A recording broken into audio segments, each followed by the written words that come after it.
And hello, welcome to solo playthroughs. We are going to scenario 2, or I guess Dunwich does it weird. Scenario 1B, I think, because they just really want to be super annoying and have a campaign with 8 scenarios that only goes up to 7 for some reason. But that is what we have. I'm going with Ashcan Pete. Wendy Adams performed admirably and overcame some a little bit of bad luck there at the end, but we managed to get away from the extracurricular activity scenarios.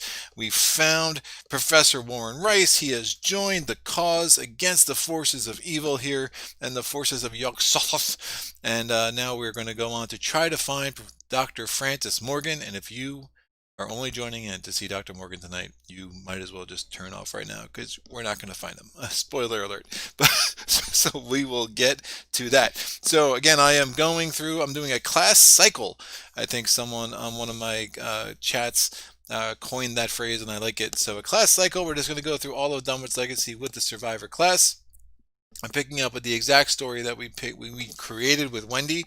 I actually went through extracurricular activities with Ashcan Pete before we did this today and got 3 XP, got Warren Rice, so we are good. And now we'll go forward from there. If you're curious how Wendy's little foray into this world went, let's just say she had a little trouble on the way to Dunwich. That Dunwich train is a little bit much for her. The Miskatonic Express, I think it's called, was a little bit too much for her to overcome. So, hey, what's up, Big Stupid Grand? How are you, man? Thanks for joining me again. I appreciate it. So, look, if you're first time joining me, Sarah's womaning the chat. She does an amazing job and she's super nice. Be nice to her, please. We are on a 25-second delay, so anything you see happen 25 seconds prior, we usually work that out. It's just the way I can assure the highest quality stream, so I just kind of leave the delay settings where they are. All right, Mrs. Playthroughs is already present and accounted for. So I will, you see the scenario cards up in the left. The skulls are -2. You can spend 2 resources to treat this token as a 0 instead. The cultist is -3. If you succeed, you get 3 resources. And the tablet, which we do have a tablet, is if you -2. If you fail, discard 3 resources. So you see, again, we're entering a casino. There's a little bit of like a gambly thing going on in this scenario that is very, very cool. And as someone who worked as a casino poker dealer for a while, it kind of resonates with me maybe a little bit more. You do not adjust your screen. I did just practically shave my head with a quarantine cut.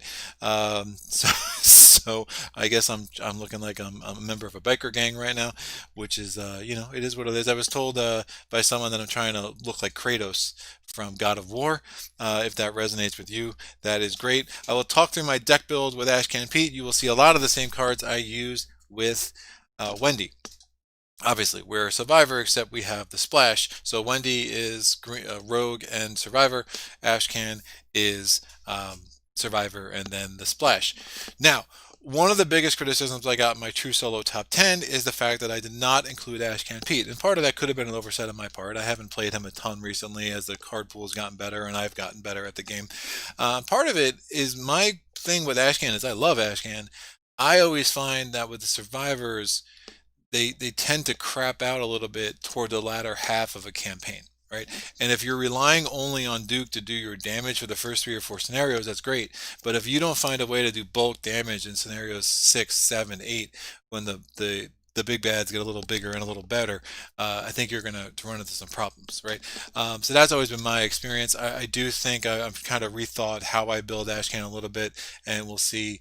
I will finish this campaign on my own after today, and again come back in 4 weeks with Mr. William Urick, who was in my top 10, mind you. But we'll see. But yeah, Pete, Ashcan Pete. Obviously, the big joke about Ashcan Pete, it's really Duke. It's not Ashcan and his dog. It's just Duke carrying Ashcan through these scenarios. Because without Duke, Ashcan is nothing in a very real sense. Speaking of which, I had a 99-year-old man tell me a couple weeks ago that without my beard, I am nothing. So maybe there's a correlation there. Ashcan, his little story, which I'll go through, story time with Greg. At night, Ashcan Pete sleeps wherever his travels take him, in a field, on a train, or maybe, if he's lucky, in a barn. He bunks with his loyal hound dog, Duke, on one side and his beat-up guitar on the other. And sometimes when Pete sleeps, he dreams. He dreams of haunted, tortured places and of horrible creatures. When he wakes up, he knows that someone needs his help because his dreams are true. He could not say how long he has been on the road, living by his wits, but he can say for certain no place is too far to go to help someone in need. And as long as Pete can help people, he is not likely to stop wandering any time soon. Thanks, Dave. I appreciate it, man.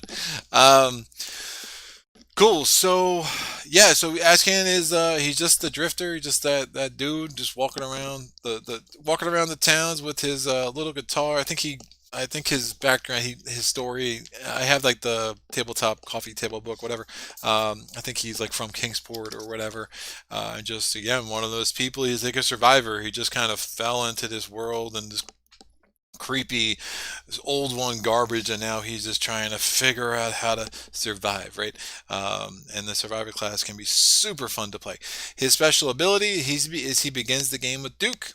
And that's it. Duke starts in play. Duke does not take up an ally slot, thank God, and he's very good. And then as a triggered ability, at any point you can choose to discard a card from your hand. I guess not triggered ability. It's you can choose to, I forget what the squiggly line, what they call it. You can discard a card from your hand to ready an asset you control, limit once around, and obviously you would want to invariably ready Duke.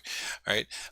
If you get the Elder Sign, you get +2, and you get the ready Duke. So we see a nice little combo there. Now, unique asset is very, very tailored for Pete because racked by nightmares. I'm sorry, unique weakness. I said asset. Unique weakness is racked by nightmares. It is a treachery. It is a madness. Revelation, exhaust all of your assets you control and put Racked by Nightmares into play in your threat area. Assets you control cannot ready, and you have to spend 2 actions to discard this so you can ready them again. So this can be especially brutal if it comes up at the wrong time. The basic weakness that I randomly drew using the Arkham DB app is through the gates. It's actually funny because this is the return, one of the weaknesses that came with the Return to Dunwich. Pact, Mystery, Revelation, draw the top card of your deck. If it's not a weakness, you remove that card from the game, and then you remove all other copies of that card. It doesn't affect me as much because I take a wide. I don't have many doubles in my deck, and then if it is a weakness, you have to draw the weakness, right? I think if it's a weakness, draw the top. No, if it's a weakness, you just draw it like normal. If it's not a weakness, you remove the card from the game. And then I have a story asset with Professor Rice. So what I've laid out here is all of the survivor cards that are in my deck build, and I put them in order of cycle. So I have all the neutral cards down here. As you'll see, and I went through this last time, the bulk of my cards do come from the Zealot set, and that includes the splash and whatnot. I'll do the splash last. Again, the Dunwich characters all have, you take from a certain class, you can get that class and neutrals, and then you could add 5 level 0 cards of your choice, right? So my Zealot cards, again, the good old standbys for the Survivor class: Survival Instinct, Lucky, and Look What I Found. The Dunwich cards, Peter Silvestre, and I have the Bait and Switch. And then my Carcosa cards, Not Without a Fight, Gravedigger Shovel, Hiding Spot, Resourceful, and Cherished Keepsake. And then what you'll notice right away is I have very few assets. Like I don't have a flashlight. I don't have even the keys that came with the Stellar Clark deck. Duke does so many things that the nice thing about building Ashcan Pete is that you can just say, I don't really need a lot of these assets because I can do so many other things. I can just bring other cards, I can bring skill cards, I can find ways to do what I need to do and just rely on Duke pretty heavily, right? With Wendy Adams, I said, last time that one of the things I heard on, I think it was playing board games, where like you can basically build your deck with 15 cards or 15 pieces of paper. That's not as true with Pete, but the fact that you can ready Duke twice, well, again, and I probably didn't go through Duke's skills enough for those who don't know, but the ability to be able to use Duke twice around is so strong that I can really save space in my deck build for events and for skill cards and for things that make me to help me guarantee more success in the test that I do. Duke's ability, again, Ashcan Pete deck only. You can exhaust Duke. You fight with a base skill of 4. The attack deals +1 damage, or you can exhaust Duke and you can investigate with a base skill of 4. The cool thing about the investigate is that you can also exhaust Duke and then move to another location to do an investigate. And there's certain caveats with that, how that works out. I'll try to kind of show some of the rule wrinkles with that, but it's a very, very cool card because it's almost like a built-in Pathfinder, if you know that card, or a shortcut that you get to use multiple times. So the action economy with Pete can be really, really nice. All right, so those are the first three cycles, kind of the core cards. You'll probably see all those cards in pretty much every build I do for the rest of this cycle. And then moving on, in Forgotten Age, I have Last Chance. I did bring in Winging It. I like Winging It. Again, finding alternate ways to get clues in low shroud locations so I don't have to waste Duke's ability is important. And then I have Live and Learn, which is a really nice dynamic card. I got my track shoes again from the Circle Undone campaign. I got Brute Force from the Dream Eaters campaign. That is, I spent my 3 XP that I got from the last scenario. That is one of the 3 XP I spent, and I'll kind of tell a little bit wrinkle of that, why I chose Brute Force in a second. And then from the Stella Clark deck, I have Scrapper and Grit Your Teeth. Grit Your Teeth is a great little card. When you fail, you could play that as a fast, get +1 for the rest of your skill values for the rest of that turn. Hey, what's up, Thomas? How are you, man? Hey, thank you. I appreciate it.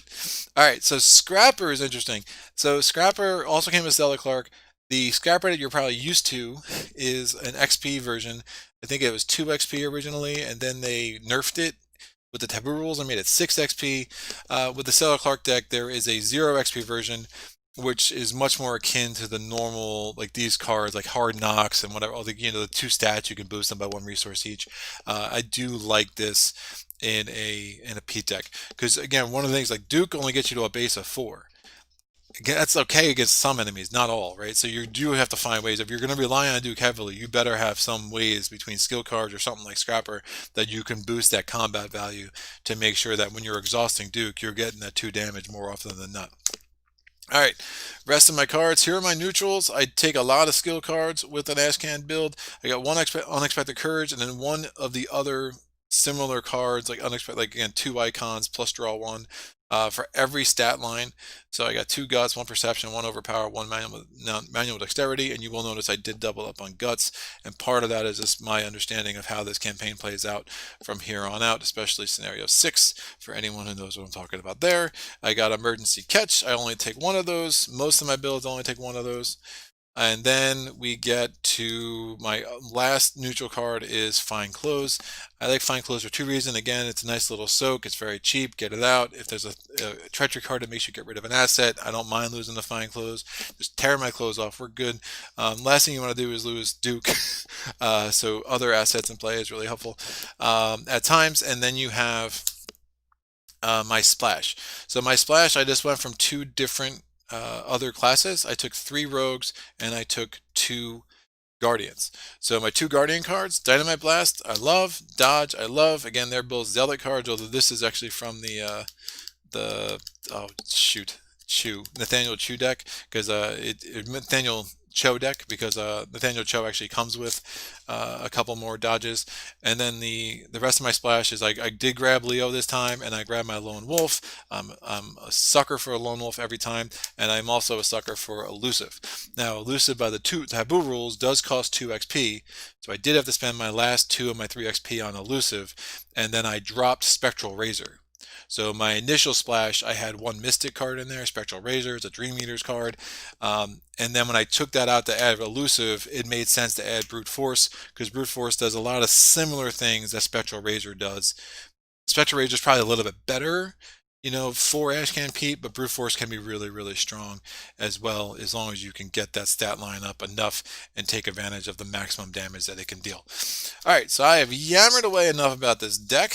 It is, I like it. It's played fairly well. I've done well in my warm-ups. I'm probably going to get crushed now because that's how that works.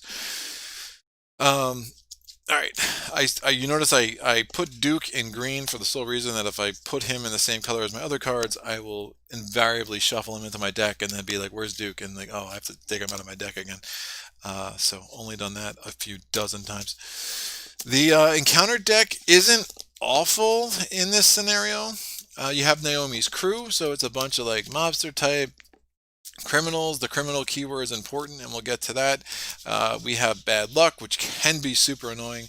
We have the swarm of rats, and then we have think that's, and then the house always wins both of the return two cards and the non-return two cards.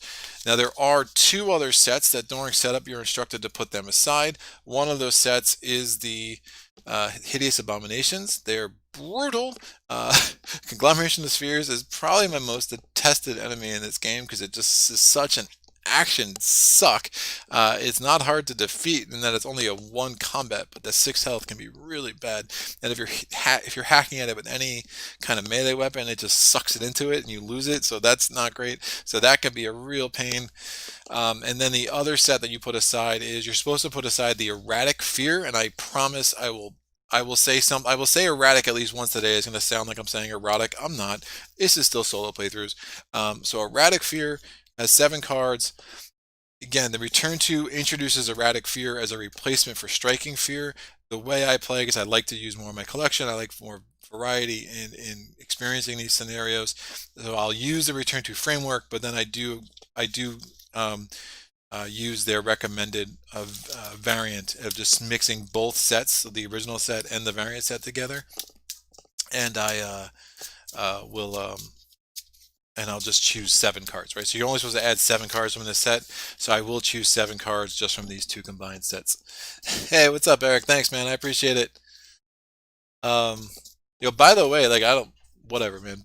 I don't know Big Stupid Grin beyond just interaction on this channel. But if anyone's looking for some good Arkham content, I'm happy to give him a shout out because he's been supporting my videos by showing up and stuff. His stuff's really good. So there's so much good Arkham content out there, man. Sometimes I'm like, I probably should just stick with other games, but there's so much good Arkham content, and I just love this game so much that I can't help myself but put it on the channel myself. All right. So this is more than shuffled. So I'm going to take 7 of these cards. 1, 2, 3, 4, 5, 6, 7. I'll put these 7 cards over here. Put this on top, and those are going to be out of play until later in this scenario. All right. So what are our starting locations? All right, we have La Bella Luna. So here's the story. For anyone who cares about the story. So again, Dr. Armitage somehow had a very non-creepy relationship with Wendy Adams. Whatever, and enlisted Wendy to go help find his friends because he feels like it's a really weird time and it's very reminiscent. I'll shuffle up the encounter deck while I'm talking. Very reminiscent of what happened when the Dunwich Horror first came into being. Right, so we found Warren Rice, and now we're going to try to find Dr. Francis Morgan. Now, Francis Morgan, he likes to get his gamble on, and we know that Dr. Francis Morgan is at this underground club at La Bella Luna. So we're going to go to this underground casino to try to find Dr. Morgan. Now that we've already have Dr. Rice safe and sound at our side. So we have again subbed out the child, that is Wendy Adams, for the drifter. The relationship between Dr. Armitage and Ashcan Pete is simultaneously weirder, but also more logical than his relationship with Wendy Adams. But that's fine. And then we'll go from there. So the encounter set, I'll just put over here. We only have 4 locations in play to start. We have La Bella Luna, we have the bar and the card room, and in between that, this is like a triangle as far as connections go. In between that, we have the Clover Club Lounge. The Return to does introduce an alternate version of the lounge. I will just roll a die. So I rolled a 6. I will take the second one, and that one goes aside. We'll see. Again, it's the same symbol on the back, so I don't know whether this is the original or it's the new one. There are other locations which are put aside. We have the Darkened Hall and 3 doorways. And then we have, it tells you to put aside 2 special assets. We have Peter Clover, or story assets, Peter Clover and Dr. Morgan himself. Again, don't get attached to him. You won't see him again tonight.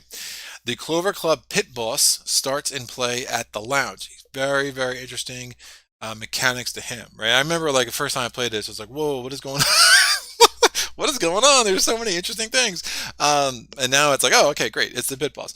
So he is a criminal enemy. He's elite.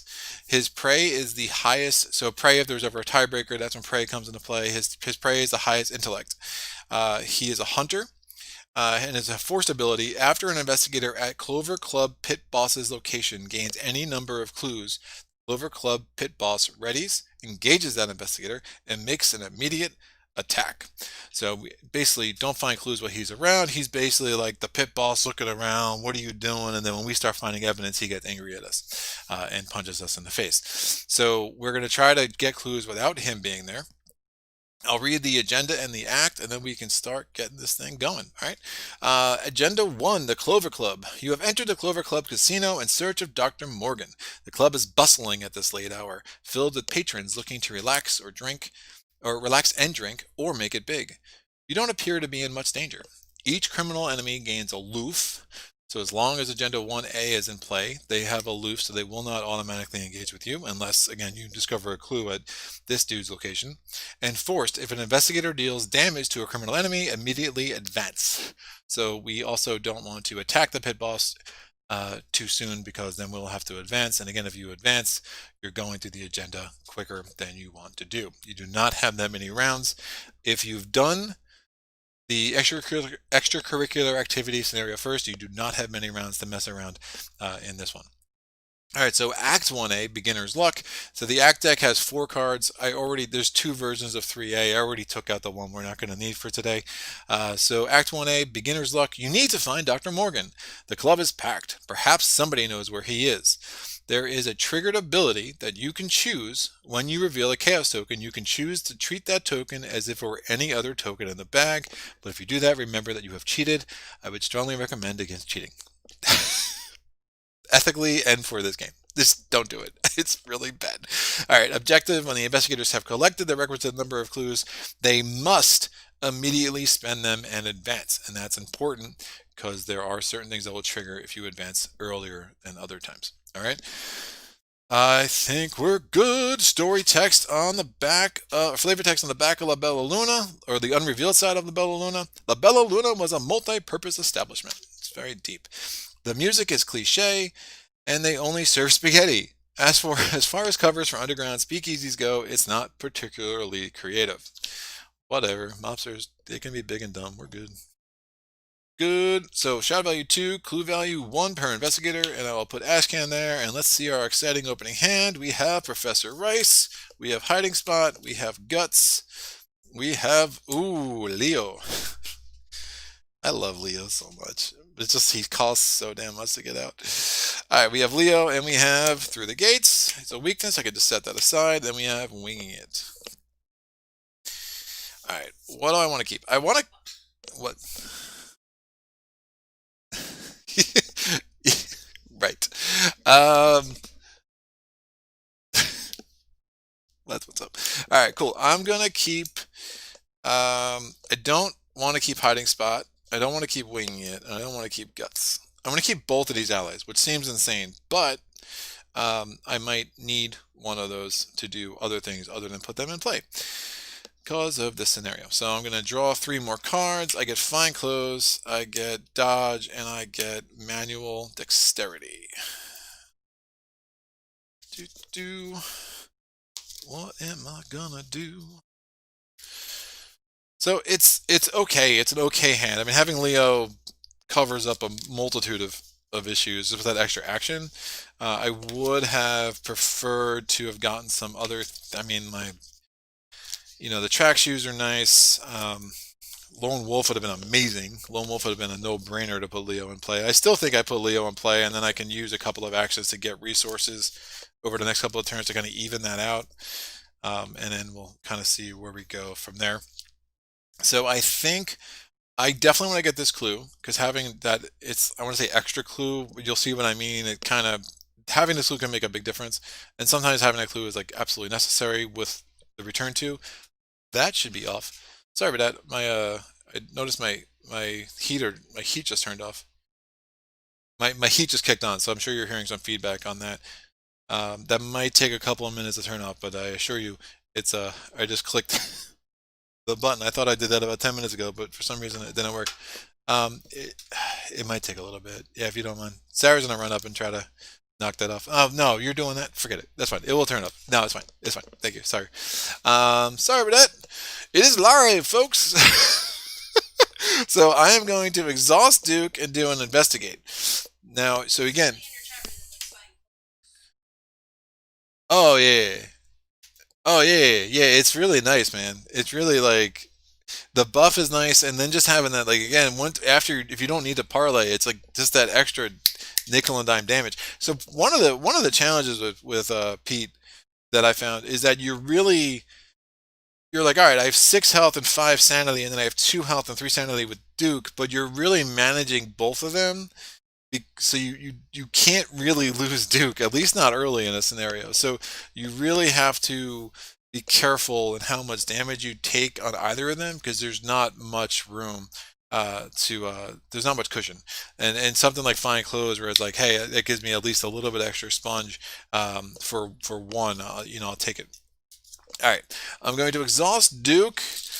I'm doing a base of a 4. Again, Pete's down line is 4-2-2-3. Duke is giving me a 4 in my intellect now.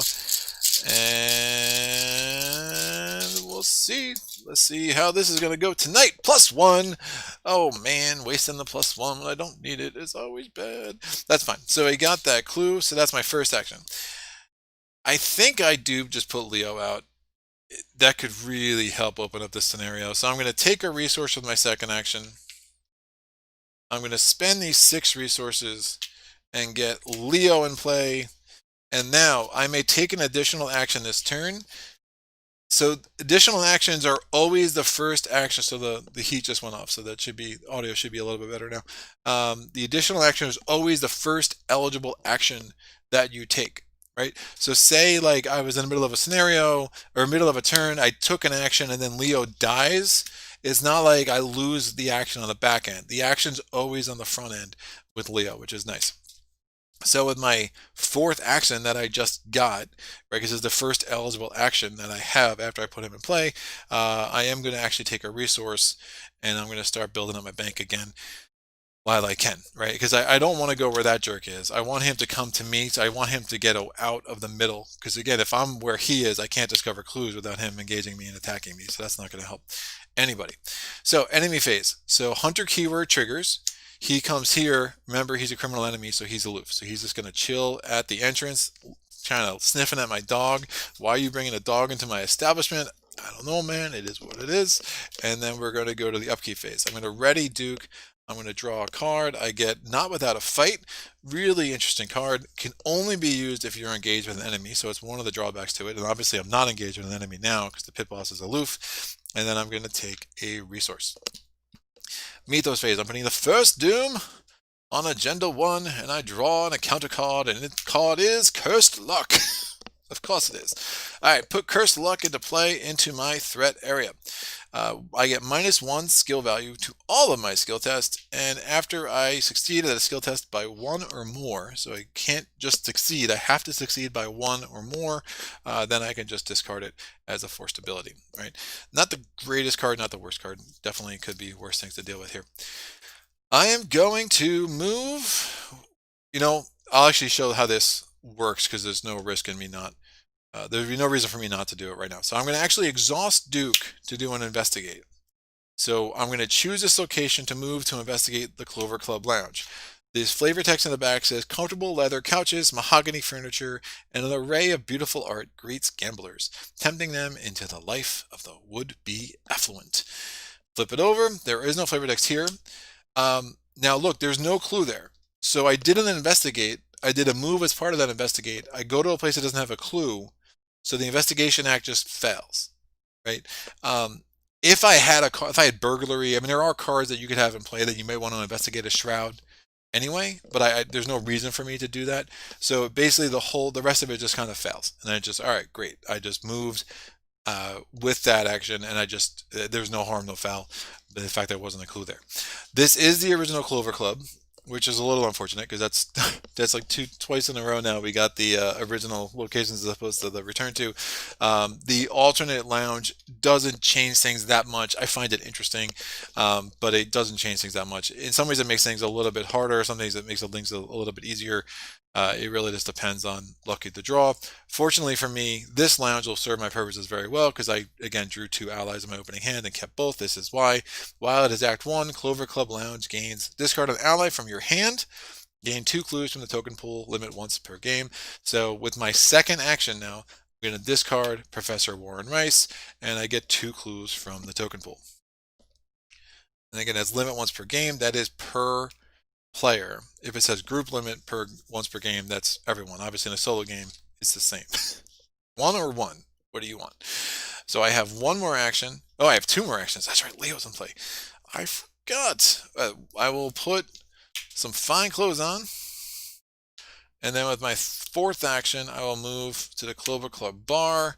The flavor text on the bar says, the shelves behind the bar sag beneath the weight of all manner of bootleg drinks, cheap ales, moonshine, expensive bottles of wine, aged whiskey. Could use some of that, and if only you had a couple hours to kill. So I'm going to go to the bar. That flips, no flavor. Text there, shroud value 3, clue value 0. While it is Act 1, the Clover Club bar gains, spend 2 resources, gain 2 clues from the token pool, and draw 2 cards. Remember that you have had a drink, and I probably will partake of that next round. Enemy phase, Hunter keyword triggers. He goes to the lounge. Upkeep, I ready Duke. I draw a card. It is perception. I take a resource. All right, Mythos phase. Second doom on the agenda. Drawing an encounter card. It is raise the stakes. Yeah, I don't like this card. Raise the stakes. You must choose one. Remember that you have cheated. Well, that's not great. I can lose 5 resources. Now I can choose that option as long as I'm changing the game state on any level. So the fact that I have at least 1 resource means I can choose to lose 5 resources even though I don't have 5 resources. The third option I have is I can put raise the stakes into play in my threat area. It gains each criminal enemy at your location loses aloof, or if it is Act 2 or 3, each criminal enemy engaged with you gets +1 fight and +1 evade. None of that is great. Nothing I want to really put in play right now anyway, so I will just choose to lose 5 resources. Oh, I only have 2. That's fine. Game state was changed, so that is totally legit. The only downside is I needed those resources to have a drink at the bar because this is not a cheap establishment, but I do have Leo in play and I get 4 actions anyway. So my actions, I'm going to take 2 resources with my first 2. I'm going to spend those 2 with my third action. So I have a drink, I get 2 clues, and I get to draw 2 cards. Bam. First card is look what I found. Second card is hiding spot. All right. Remember the objective tells me I have to advance when I have 4 clues. So I have 5 clues total. I'm going to spend 4 of them. It's not like Doom, so you get to keep the excess. And Act 1B says, after speaking to a number of gamblers and servers, it seems as though Dr. Morgan has been on quite the run lately. Instead of cashing out his winnings, he was convinced to double down. He was last seen entering the guarded hall near the back of the card room. Put the set aside darkened hall into play. I'll actually have to move this up here. So the darkened hall is going to come into play here. It is connected to the Clover Club, I'm struggling tonight, Clover Club card room, and it goes into play right there. Now, if it is Agenda 1, it is, and this is why you have to advance immediately, discard cards from the top of your counter deck until a criminal enemy is discarded and spawn that enemy in the darkened hall. That's some rats. They're criminal, but not the kind of criminal we're looking for. And then we have O'Bannon's Thug, and he will now guard the darkened hall. He's also a criminal, so he's still aloof, at least for the next 2 rounds. Right, so that's going to go here. We're going to read the narrative on Act 2, Skin Game. Dr. Morgan is somewhere in the private section of the club where only VIPs and the club's managers are allowed. If you are to find him, you're going to have to sneak or even fight your way in. Objective, only investigators in the VIP area may spend the requisite number of clues as a group to advance, and we need 2 clues to advance. Yeah, so we need to find the VIP area. Where's the VIP area? Well, we don't really know, except we just know that we have to probably go to the darkened hall, and it's somewhere probably back there based on what the narrative told us. I have 1 more action. I'm going to actually stay where I am, which means my turn was like basically pretty lame. I just took 3 resources and spent them. But I really don't want to bring the pit boss down to the card room, so I'm going to take advantage of these extra actions, try to get some more resources in my on my person hood over here. So my fourth action, I'm going to take a resource. All right, enemy phase, hunter keyword triggers. Pit boss goes there. He's still aloof. Upkeep phase. I'm going to draw a card. Ooh, there's Lone Wolf. I get a resource for the upkeep phase. It's nice. I'll get that in play for sure. For sure. All right, Mythos phase. Putting the third Doom on Agenda 1. We draw on a counter card. It says Twist of Fate. Revelation. Reveal a random token from the Chaos bag. Then there's certain instructions. What did we reveal?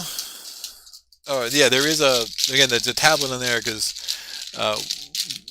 somebody, he who shall not be named, friend of mine who was on this last time told me to go save Warren Rice, which meant that we let the college students die at the hands of that monstrosity at the college campus. So that meant we had to put a tablet in here because it wrecked us so much. Oh, this is a -4. So I revealed a negative number. So I take 1 damage and I will put that damage on Leo. Thank you, Leo. That's going to go over here. Now, my turn. So I know these dudes are losing. I know they're losing aloof next round. So it might make some sense to be in a place where I could be in the Darkened Hall. Abandoned Thug will just lose aloof and auto-engage with me, and then I can use Duke to basically get 2 damage on him, but I'm going to have to make sure I have enough. He's a 4 fight. I'm a base of a 4. Cursed Luck's going to bring me down to a 3, so it's going to be far from a guarantee. I wish I had like Live and Learn or Lucky or something, but I don't. So my first action, I'm going to go to the card room. It says, as you approach the card room, the clinking of poker chips and the shuffling of cards is punctuated by shouts of revelry, and frustration. Your thoughts are nearly drowned out by the racket. Now, this is where you can do some gambling, like really. I mean, like within the context of the game, obviously. So not really, but figuratively. You can spend 2 resources, reveal a token. If it's a certain kind of token, you get 2 clues. That's where you might want to cheat. Right, so that's how that mechanic kind of comes together in a pretty clever way. I rarely go to the card room. I'm not lucky enough to mess with that. It's like, dude, let me take a drink and just move on. So that was my first action. My second action is I'm going to put Lone Wolf in play. So I can start my resource generation. I know I have some expensive cards in my deck, like when I get Dynamite Blast, I'm going to be able to want to afford it, right? So we'll get Lone Wolf in play. My third action, I will move. Well, I might as well. Do I want to just?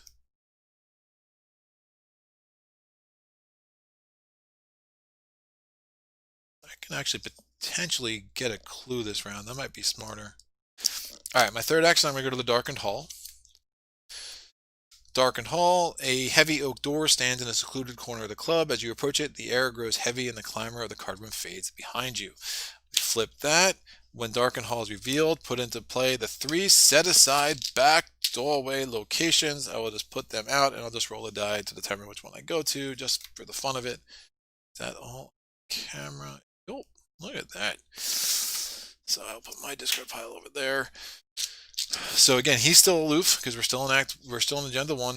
So I'm going to use Duke's ability with my 4th action. So I rolled a 5. I'll go to this. So 1, 2, 3, 4, 5, 6. So all the doorways say the same thing. You approach an unmarked door toward the back of the Clover Club. So I'm going to go here. Shroud value 1, clue value 1. And again, I exhausted Duke to go there. So I get a investigate. I have like a million actions. It's crazy. I feel like I'm playing Rogue right now. A steep, narrow staircase ascends to a second unmarked door. To your surprise, it leads into a back alley behind La Bella Luna. This must be where they smuggle in their goods. Yes, of course. So I am investigating with a base of 4. Cursed Luck makes it a 3. Perception. I want to use a perception. No, I want to get rid of Cursed Luck. So I'm going to actually include perception. So I have a 5 to a 1. Now if I pull a -2, I can get rid of Cursed Luck. And I think that's going to be important if I want to kill O'Bannon's Thug next turn. So it's a little wasteful to use perception on such a low shroud. But right now I think it's strategically the right call. So I'm doing a 5 to a 1 when all the math shakes out. I pull a -2. So I'm glad I did that because now I did succeed by more than 1. So Cursed Luck gets thrown away by its forced ability. I get this clue, and then because I committed perception, I can draw a card. It is Guts. Nice. Oh, a good turn. Enemy phase. He's not a hunter. He's going to stay there. The Clover Club Bit Boss, his hunter keyword is going to trigger, so he's going to come toward the card room. Upkeep phase, I'm going to ready my trusty dog. Oh, that's be nice if I could dynamite blast.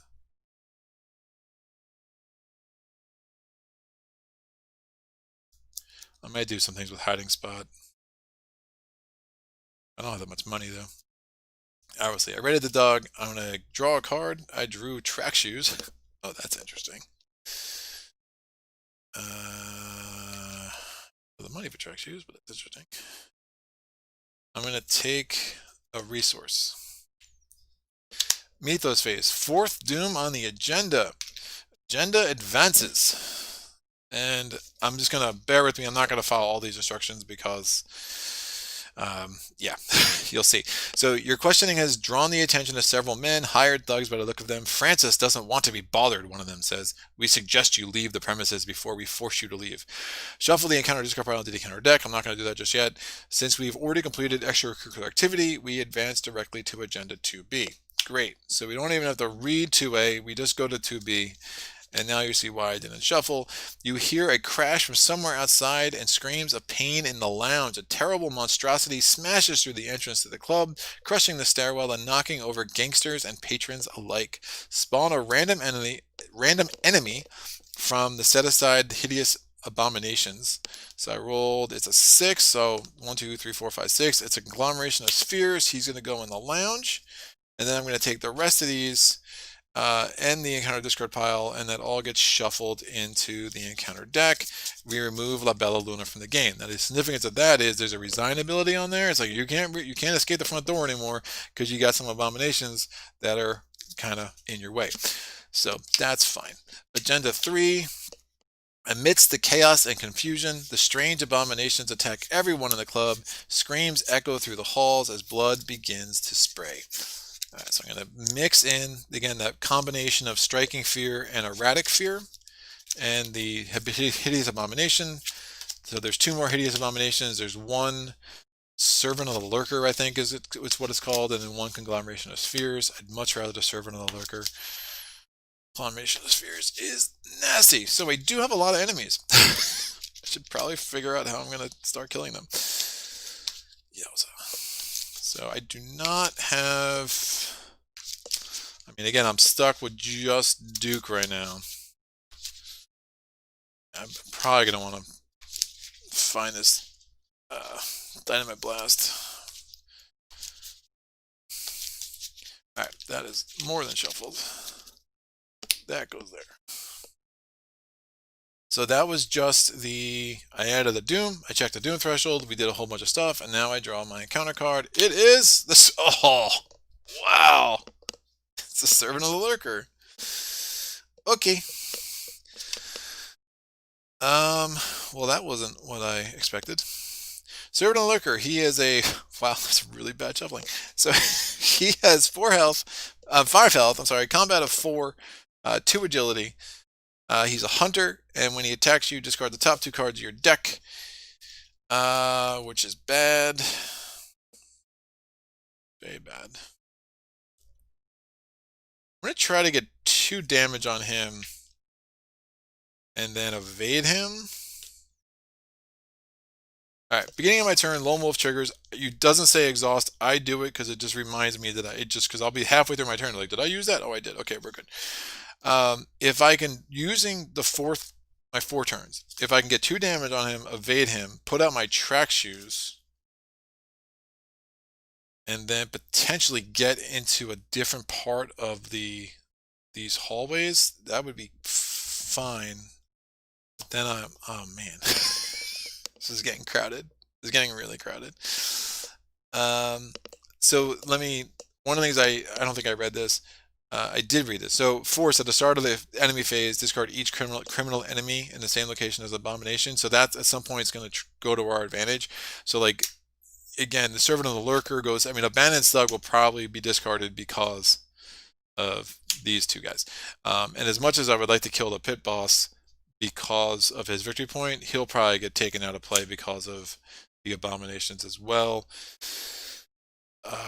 So I think, yeah, it all just makes sense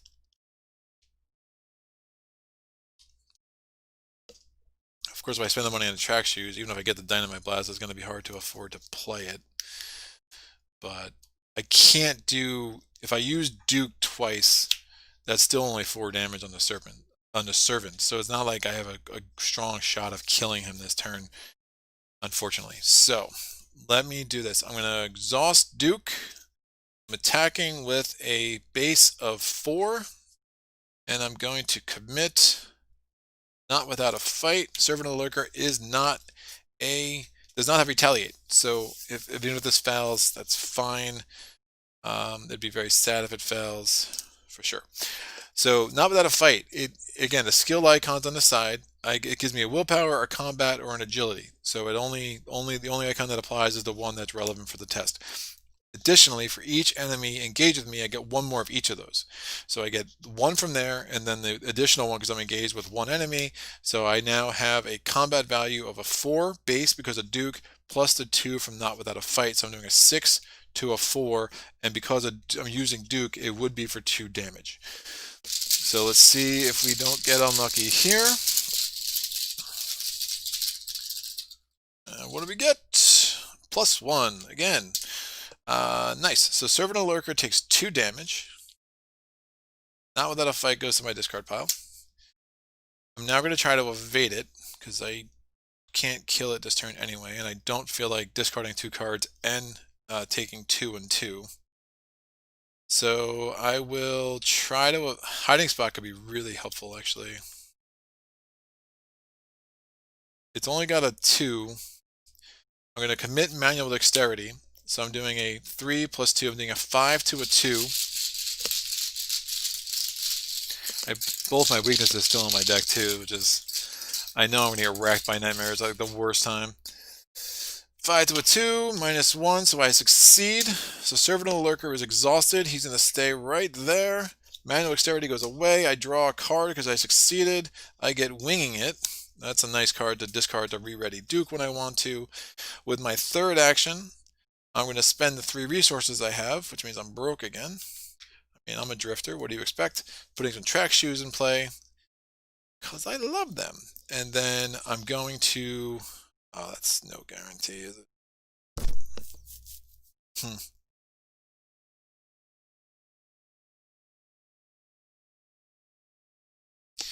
I don't know if I'm tempted to stay here. But I'm staying here. Why am I playing the track shoes? I know why I'm playing the track shoes. If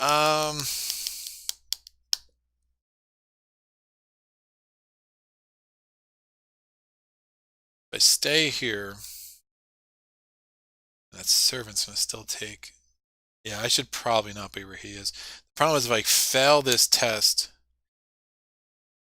he comes... That's 4 damage. Oh! And while I'm engaged with a bandit stuck, I can't actually gain any more resources, which is really bad.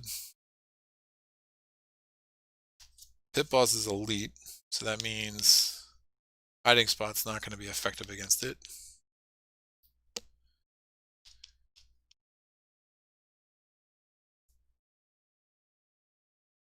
I could cancel one of those attacks, but no, I have no more money. Maybe another argument. Maybe I shouldn't play track shoes here. Oh, so many decisions. Alright, I will risk it. Hiding Spot is not effective against the Pit Boss anyway. Bandit Slug's gonna die because of one of these 2 guys eventually. See, I really need to pull a magical dynamite blast. So I need to get back here at some point too, because that's where I have to resign from. This got crowded quick. Alright, I'm going to move. After I move, I'm going to exhaust my track shoes after you move, but before enemies engage you, because normally, right, you're in the same location, he immediately engages. Track shoes specifically say before they engage, you test 3 agility. If you succeed, move to a connecting location before there's that engagement, right? So which is pretty nice. I'm going to commit Hiding Spot, so I'm doing a 3 plus the passive, the static boost of the 1 from the track shoes, plus those 2 icons. So I'm doing a 6 to a 2. I'm sorry, 6 to a 3, because I'm not testing his agility value. I'm testing the actual test on the track shoes. Come on, Ashcan Pete, are you a track star? He is! Alright. So So he gets to go to another location. I'll roll 1, 2, 3, 4, 5, 6. Where am I going? I am going top anyway. Clairvoyant, art gallery.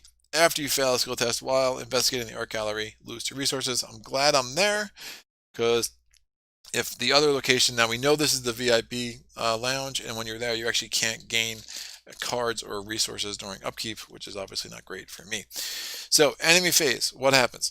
The pit boss, his hunter keyword triggers. The conglomeration of spheres, their crazy hunter keyword triggers. Upkeep phase, the servant of the lurkers, like, yo, what happened? Where did he go? And he readies, and then all these other guys ready. I don't know why servant of the lurker sounds like a Muppet, but that's what he sounds like in my head. Crazy. So I have the clues to spend. I can't spend them unless I'm in the VIP area. Excuse me, and the VIP area is going to be that middle one right there. All right, so I'm going to draw a card. It is not. Ooh. I don't hate that card. So brute force. It allows me to do 3 damage if I succeed by 2 or more. Yes. Yes, please. I mean, it's one way to get 3 damage on that guy, but again, I'd have to beef up a ton. A ton. Alright, so don't hate that card. And I get a resource. Mythos phase. First doom on agenda 3. Please do not be an enemy. Cursed luck. Well, it's not an enemy, so that's fine. My values are -1 until I succeed a test by 1 or more. Lone Wolf is, I just exhaust it. Again, mental sting. If I fail the skill test while I'm investigating, I lose 2 resources, which is bad. I do need to succeed by 1 or more to get rid of that. So I have winging it, but remember with winging it, it has investigate, so I can't combine winging its ability to reduce the shroud with Duke's ability to investigate with a 4, because they're both their own action. So I think I exhaust Duke to investigate with my first action. Remember, I have 4. I commit winging it. I'm sorry, look what I found, because I don't really need, there's no 2 clue locations here anyway. And failing, I don't really actually need any more clues. So basically right now I'm just going for a victory point because I can. And I don't really have anything better to do. Get there. This is a mess. It's a mess. Could just start digging for cards and see if I get Dynamite Blast. Nah, that's fine. We'll do this. So I'm going to do I want to get rid of Cursed Luck, actually, is what I want to do. So I'm doing a 6 to a 2. It's actually a 5 to a 2 because of Cursed Luck. It's going to be a bad time for the -4. I pulled the Elder Sign. Woo! Ready, Duke! Get the clue! Get rid of Cursed Luck. That's what I'm talking about. Bye. That goes back there. That was committed. We're fine. Going to... think about this. Pit Boss is going to come in and punch me in the face for 2 damage. There's nothing I can do about that. I'm wondering... both of these guys will be here. Conglomeration of Spheres only does 1 and 1, so they're not awful as far as damage. I do have a lot of cards that could be really helpful right now. Hiding Spot would have been one of them, but again, it wouldn't have worked against the Pit Boss anyway, so that's one of the reasons I got rid of it. And I do have a dodge, so that's not terrible. So I am going to draw a card. Oh, through the gates. Draw the top card of your deck. If it's not a weakness, remove that card from the deck, from the game. Oh, Bait and Switch is gone. I have no other copies of Bait and Switch, so Bait and Switch is removed from the game. Through the gates goes in my discard pile. That was my second action, was just drawing a card. Yeah, it's actually really good. I didn't end up in the VIP area. Alright, my third action is drawing a card. Oh, Racked by Nightmares. Oh, that's super bad.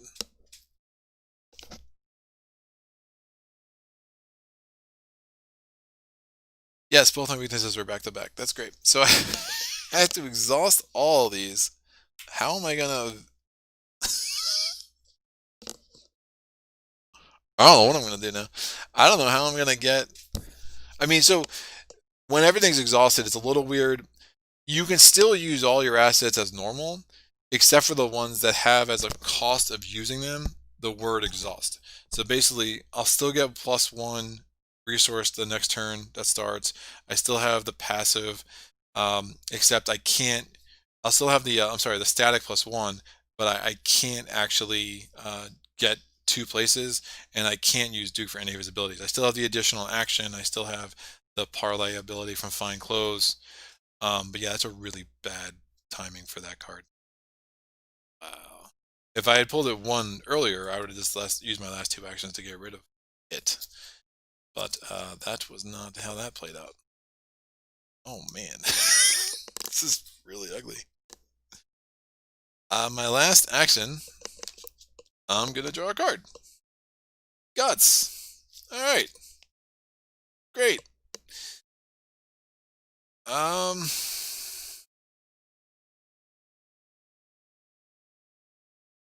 Yeah, I'm about to take a lot of damage, which is fine, I think.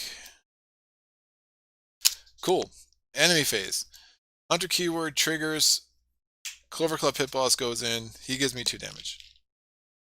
1 on Duke, 1 on me. The Conglomeration of Spheres and the Servant of the Lurker both go here.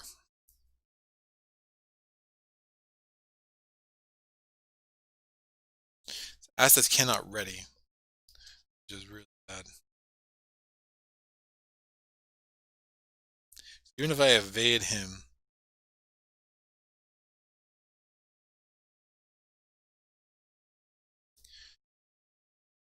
I'm gonna have to find a way to evade him, and then I'm gonna have to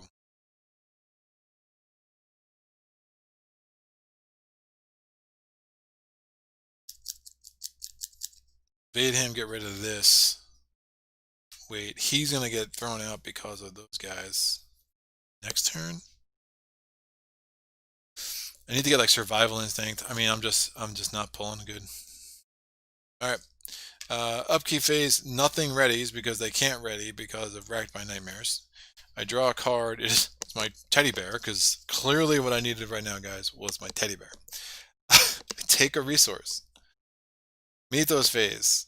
If I get another enemy, I'm gonna die in the House Always Wins, which is really gross.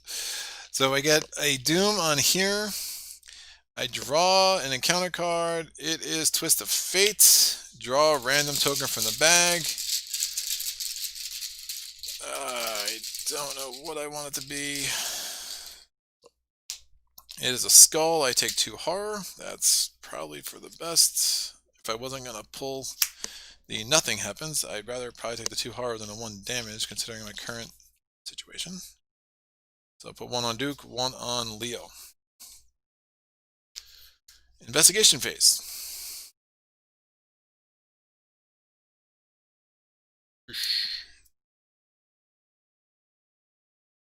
I investigate a 4 to a 3. Oh, so Lone Wolf will still trigger even though it's exhausted. Again, the exhaust doesn't make any sense for it. It doesn't. I exhaust it, but it's not part of the cost of it working.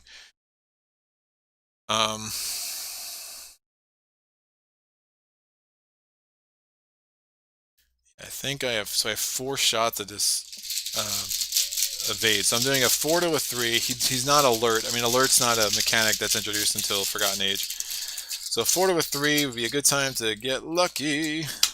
-2. That is not lucky. Man, I don't have live and learn. I don't have. I mean, I'm thinking about committing dodge, but I really don't want to do that. Really don't want to do that. 4 to a 3 to again, because I'm about to get punched in the face by the Servant of the Lurker and the Conglomeration of Fears. 4 to a 3 again. What do we get? I was pulling like zeros when I had all those cards that I was committing, and now I need the zeros. And I'm gonna get the tentacles. -1. Yes. All right. Thank you, Track Shoes, for the static boost. Clover Club Pit Boss is exhausted, and I really have no choice. I have to get rid of Racked by Nightmares with my last 2 actions. Otherwise, I'm just useless. Again, Ashcan P without Duke, useless.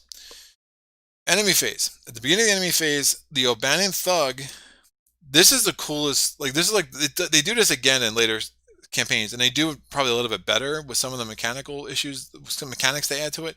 But this is the idea where like the thing you're up against is often like the enemy of your enemy is your enemy, like kind of thing, right? So these conglomeration of spheres and servant of the lurker, they're like the honey badgers of bad guys. They don't care. They'll kill you if you're, you know, the investigator. They'll kill you if you're O'Bannon's thug. So this O'Bannon's thug is actually discarded because he's in the same location as an abomination, and both of these are abominations. And you could say that again. The hunter keyword for both of them is going to trigger. They're both going to come into the art gallery and join me. I'm going to let the conglomeration of spheres punch me in the face. So I'm going to take one horror, which I'll put on Duke. Duke's maxed out as much as he can take, and 1 damage on me. And then this is why I wanted to keep the dodge. I'm going to spend the resource to dodge the attack of the servant of the lurker. Upkeep phase. The Clover Club pit boss readies, because of course he does. And then I can ready everything because I got rid of Racked by Nightmares.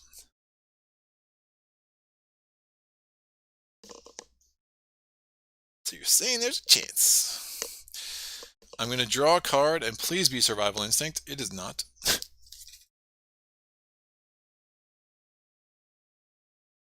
Okay.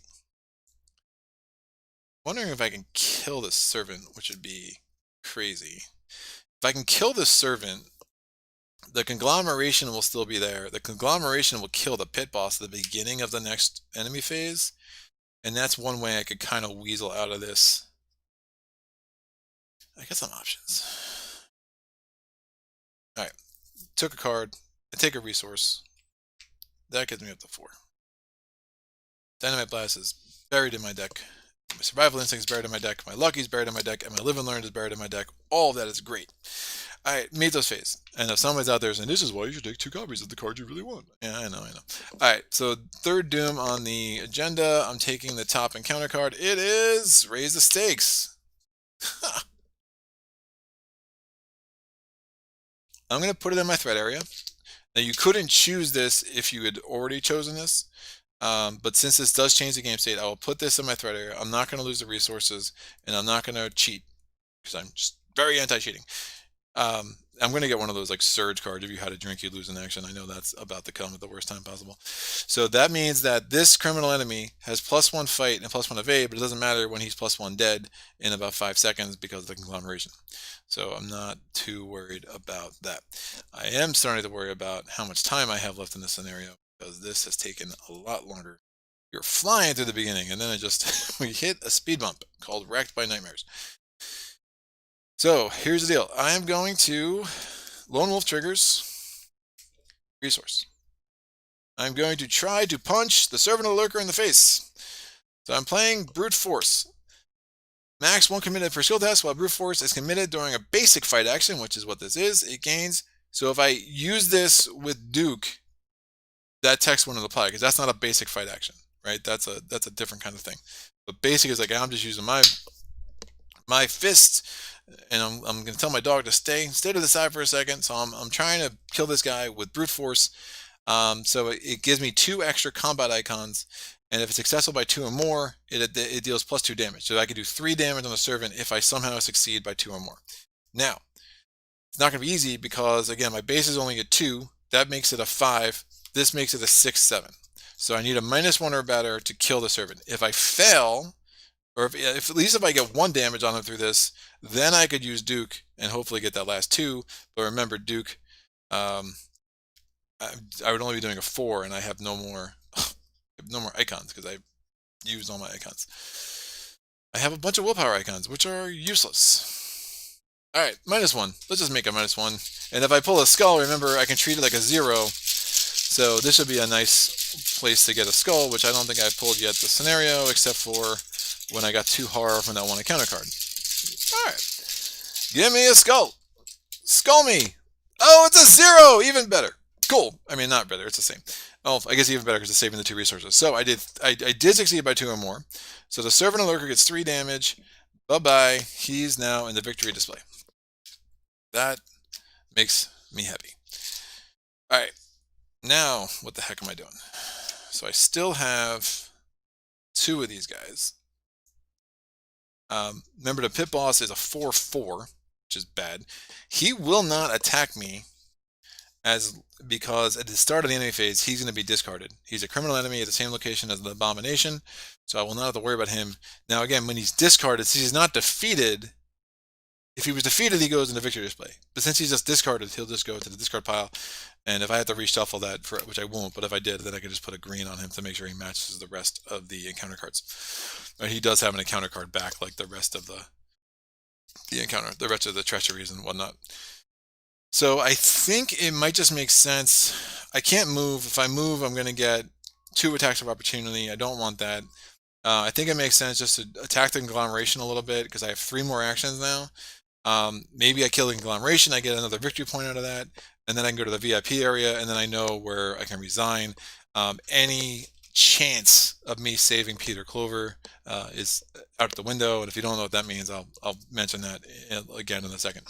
All right, so I'm just gonna try to get some damage on the conglomeration because I can get 4 damage on him this round, maybe because I have 3 actions left. Ooh, can I get? Yeah, I can't kill him. There's no point. But I can get 5 damage on him this round. Yeah, so I'm going to use Duke with my second action. I'm doing a base attack of a 4. Now, he's not a criminal, right? So I don't have to worry about the raise the stakes. So I'm doing a 4 to a 1 on the conglomeration for 2 damage. I pull the skull. That's a -2. I could spend 2 to make it a 0. I don't need to. So that's 2 damage. Duke is not a melee weapon, so I don't lose that. I'm going to discard winging it to ready Duke. I can do that once around. And then I'm going to exhaust Duke again, doing a 4 to a 1 for 2 more damage. Again, that's maxed out, unfortunately, so I get a 0. So that's up to 4 damage on the conglomeration. And then with my 4th action, thanks to Mr. Leo, I guess Leo's action was technically the first action that killed the servant. I'm doing a just a 2 to a 1. That's fine. 2 to 1's fine.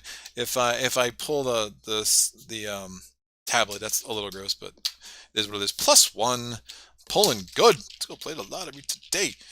Yo, all right. So that is 5 damage on the conglomeration. Investigation phase done. Enemy phase. Beginning enemy phase, the Clover Club pit boss is discarded because the abomination was like, you're just done. I'm gonna take another horror and another damage from the conglomeration. Right. Oh, did I forget? Oh, remember you said, when the servant was going to attack me before, I canceled that, so I didn't have to worry about discarding the top 2 cards in my deck. I was making sure I did that right. All right, upkeep phase. I ready Duke. I ready Lone Wolf. I draw a card. I get overpower. I take a resource. Mythos phase. 4th Doom on the agenda. Top encounter card. It is raise the stakes. Oh, man. I'm going to lose 5 resources because I don't need them. 1, 2, 3, 4, and 5. Great. That is out.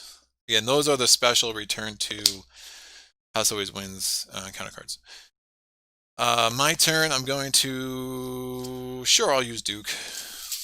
I'm going to use Duke. No, I don't need to use Duke. I'm going to save him for an investigate. I'm going to commit overpower. I'm doing a 4 to a 1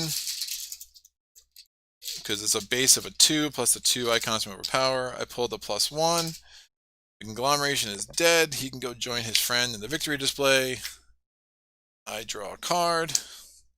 It's resourcefulness. That's nice. That was my first. Oh, Lone Wolf triggered, so I do get a resource for that. I move. That was my second action. My third action, I'm going to use Duke to move and investigate the VIP area. Strat value 3, clue value 1. While you're in the VIP area, you cannot draw cards or gain resources during the upkeep phase. So I can do it otherwise. I just can't do it during the upkeep phase. The coppery smell of blood assaults your senses. The floor is littered with broken glass, and the upholstery has been torn to shreds. Where is Dr. Morgan? Good question. And now this is still my third action, again, because I killed the conglomeration of spheres. I moved, and now I move investigate with my third action. I'm going to add resourcefulness. So it's a base of a 4 plus the 5. So I'm doing a 5 to a 3.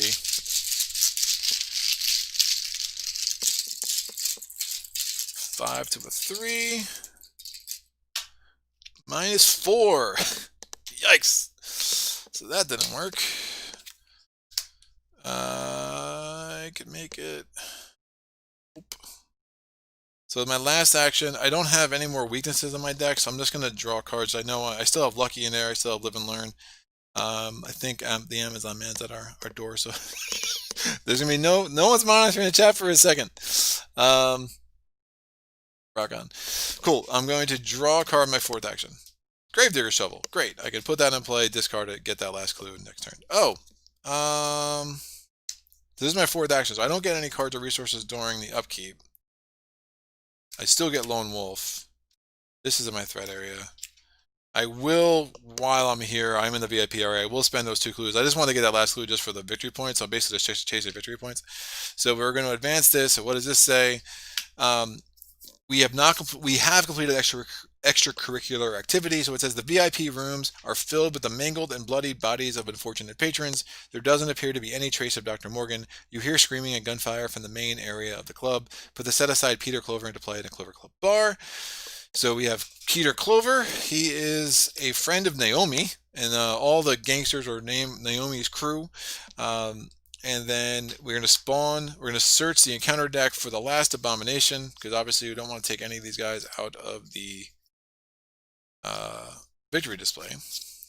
So the last conglomeration comes here, and that's going to go chill with Mr. Peter up in the Clover Club bar. In all the times I have played this scenario, which is a ton, I think I have gotten control of Peter Clover twice solo, including once today when I was prepping for this. And I've done it like maybe twice. I think it was only once in a 2-player game with my friend Steve. It's cool when you can do it, especially with the return to, because it adds another asset and whatever. It's just really, the action economy in a solo game is so tight. It's one of the reasons I really grab elusive every time I can, because I always try to get Peter Clover. It doesn't work, and I've definitely died trying to get Peter. I've turned many a win into a loss trying to get Peter Clover. So you do need to be careful with that. All right, so Act 3, we are going to advance to Act 3 Fold. Free drinks for whoever gets me the hell out of here, a man exclaims from the bar. While Peter Clover is not controlled by a player, he gains parlay. I can try to get clues on him and then take control of him. I'm not going to do that, so I'm not going to bother. If each undefeated investigator is resigned, we advance. I will... and there's one other thing on Peter Clover. At force at the start of the enemy phase, if no investigator controls Peter Clover, deal 1 damage to him. One of the cool things about him is you can exhaust him to automatically evade a criminal enemy. And that's anyone at that location can trigger that. You don't need to control him for that ability to work. All right.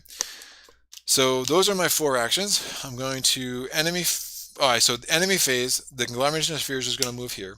Upkeep phase, these both get ready. And then I'm going to draw. Nope, I don't draw a card or gain resources during the upkeep phase because of the VIP area. Mythos phase, 5th Doom on the agenda. We're running out of time. What are we doing? Cursed Luck again. So I have a -1 to all my skills. That's fine. My turn. I'm going to spend my Lone Wolf triggers. I do get a resource from that. My first action, I'm going to put Gravedigger Shovel in play for 2. My second action, I'm going to discard Gravedigger Shovel to discover a clue in my area. My third action, I'm going to move to the Darkened Hall.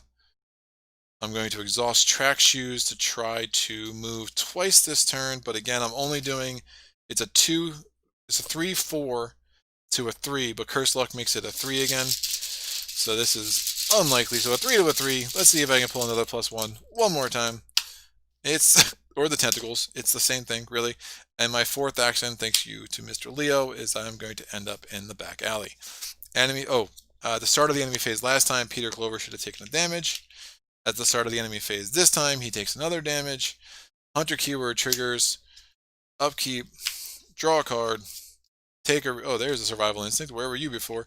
Take a resource. Mythos. 6th Doom on the agenda. Draw a card. Dissonant voices. I cannot play S's or events. That's fine. I'm in the back alley. I resign. My turn. I would have taken another resource just for... another resource for Lone Wolf. So that is that. I always have the most, like, I feel like I couldn't script these better because like I get these tightrope things that happen in these live playthroughs. It's cool. Yeah, I thought I was a gunner for a large portion of that when I had the conglomeration and the servant and lurker and the pit boss and the mobster. So it's a fun scenario. It's fun to do at first too. You do have more time. Um, if you're gonna want more time in one or the other, you probably do want more time in this one.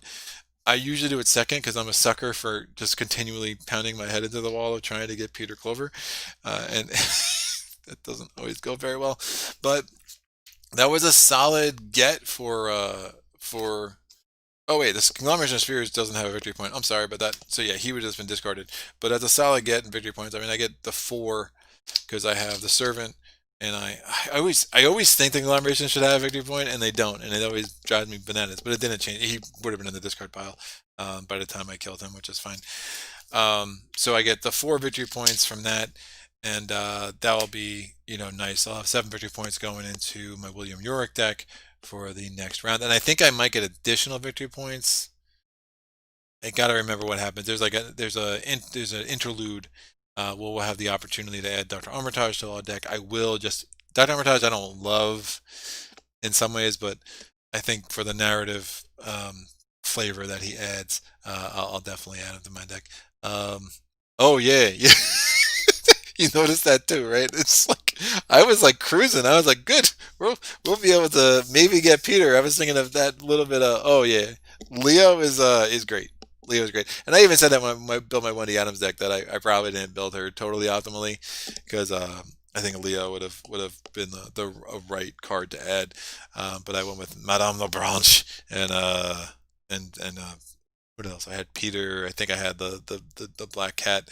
Um, so yeah, Leo's a really nice guy. He's almost, I mean, he's almost an auto ad in any deck that can take him, like almost. But again, like if I like to switch it up and play it varied. It's crazy that I had both guts in my hand at the same end of that, and the Cheddar's Keepsake.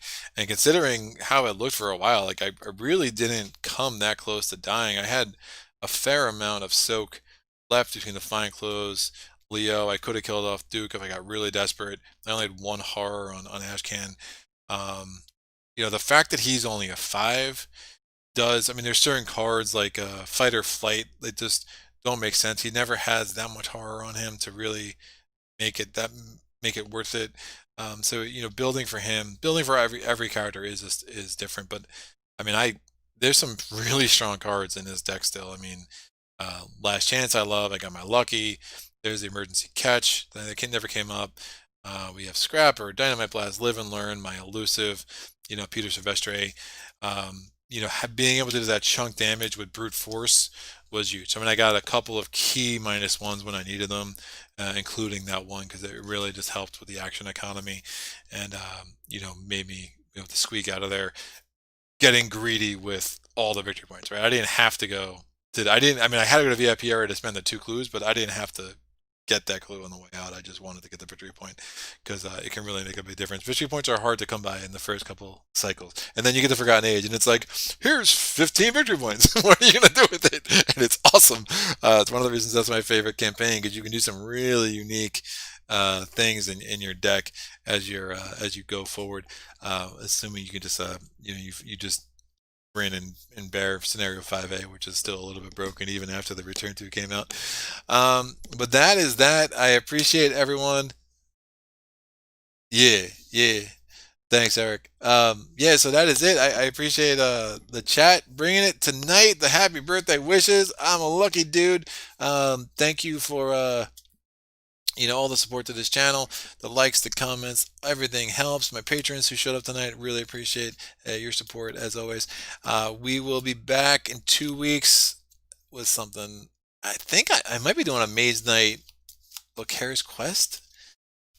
I think that's what I have tentatively planned. I think I got a Volcarious Quest on Legendary planned for a live playthrough. I never did a live playthrough of Volcarious Quest. On Sunday, we do have Grinning Trickster. stirs up trouble against level 4 England. It is crazy. Crickster is a very, very fun spirit, so look out for that. I have a Gaia project that is filmed and I'm finishing editing. That's coming up in a couple of weeks. So again, as always, you go on my Patreon page. The link is in the description below. You can check out the upcoming schedule. I have a public post every month. You can see what's coming up. Make sure you mark your calendars for anything you don't want to miss. And I know it's all of it. Thanks to Mrs. Playthroughs as always. She's amazing. And until next time, happy gaming.